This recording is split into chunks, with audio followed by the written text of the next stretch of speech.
ಇಂದಿಗೂ ಕೆಲವರು ಹೇಳ್ತಾರೆ, ರಾತ್ರಿ ಸಮಯದಲ್ಲಿ ಗಾಯಗಳಿಂದ ನರಳುವ ಒಬ್ಬ ಯೋಧ ಹಿಮಾಲಯದ ಕಾಡುಗಳಲ್ಲಿ ತಿರುಗಾಡ್ತಾನೆ. ಅವನು ಯಾರು ಗೊತ್ತಾ? ಅವನೇ ಅಶ್ವತ್ಥಾಮ.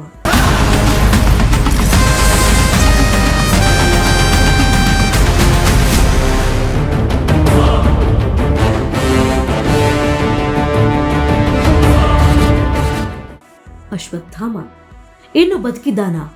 ಮಹಾಭಾರತದ ಭಯಾನಕ ಶಾಪದ ಕಥೆ ನಿಮಗೆ ಗೊತ್ತಿದೆಯಾ? ನಮಸ್ಕಾರ ಗೆಳೆಯರೆ.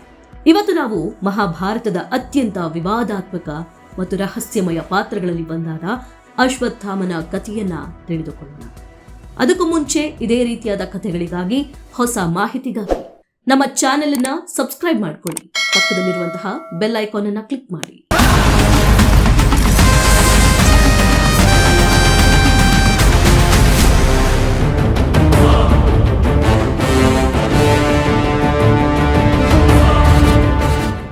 ಅವನು ಯೋಧ, ಅವನು ಶಾಪಿತ ಮತ್ತು ಕೆಲವರ ನಂಬಿಕೆಯಂತೆ ಅವನು ಇಂದಿಗೂ ಜೀವಂತ.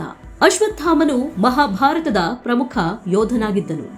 ಅವನು ಮಹಾನ್ ಗುರು ದ್ರೋಣಾಚಾರ್ಯರ ಪುತ್ರ. ಜನ್ಮದಿಂದಲೇ ಅವನಿಗೆ ಅಪಾರ ಶಕ್ತಿ ಇತ್ತು. ಶಿವನ ಅನುಗ್ರಹದಿಂದ ಪಡೆದ ಮಣಿ ಅವನಿಗೆ ಅಜೇಯತಾ ಭಾವನೆ ನೀಡಿತು. ಅವನು ಕುರುಕ್ಷೇತ್ರ ಯುದ್ಧದಲ್ಲಿ ಕೌರವರ ಪರವಾಗಿ ಹೋರಾಡಿದ ಭಯಂಕರ ಯೋಧ.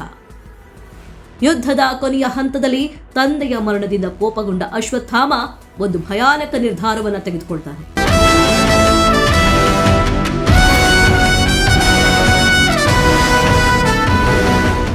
ಯುದ್ಧದ ಕೊನೆಯ ಹಂತದಲ್ಲಿ ಅವನು ಪಾಂಡವರ ಶಿಬಿರದ ಮೇಲೆ ರಾತ್ರಿ ದಾಳಿಯನ್ನ ನಡೆಸಿ ಪಾಂಡವರ ಪುತ್ರರನ್ನ ಸೇರಿದಂತೆ ಅನೇಕರನ್ನ ಕೊಲ್ತಾನೆ ಅಶ್ವತ್ಥಾಮ. ಅವನು ತನ್ನ ಆಯುಧವನ್ನ ಅರ್ಜುನನ ಗರ್ಭಿಣಿ ಸೊಸೆಯಾದ ಉತ್ತರ ಸೇರಿದಂತೆ ಪಾಂಡವ ಮಹಿಳೆಯರ ಗರ್ಭಗಳಿಗೆ ಮರು ನಿರ್ದೇಶಿಸ್ತಾನೆ. ಹೊಟ್ಟಲಿರುವಂತಹ ಉತ್ತರಾಧಿಕಾರಿಯಾದ ಪರೀಕ್ಷಿತನನ್ನ ಕೊಲ್ತಾನೆ ಅಶ್ವತ್ಥಾಮ. ಆದಾಗ್ಯೂ ಕೃಷ್ಣನು ಭ್ರೂಣವನ್ನ ಪುನರ್ಜೀವನಗೊಳಿಸುವುದಾಗಿ ಭರವಸೆಯನ್ನ ನೀಡ್ತಾನೆ. ಪರೀಕ್ಷಿತನು ದೀರ್ಘಕಾಲ ಬದುಕ್ತಾನೆ ಅಂತ ಘೋಷಣೆ ಮಾಡ್ತಾನೆ ಕೃಷ್ಣ.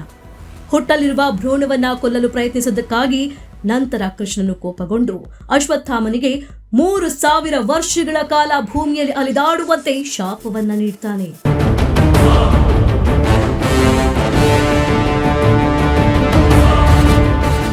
ದುಃಖದ ಮೈಮಾಸ್ಮದಲ್ಲಿ ಆವರಿಸಲ್ಪಟ್ಟಿದ್ದಾನೆ ಅಶ್ವತ್ಥಾಮ.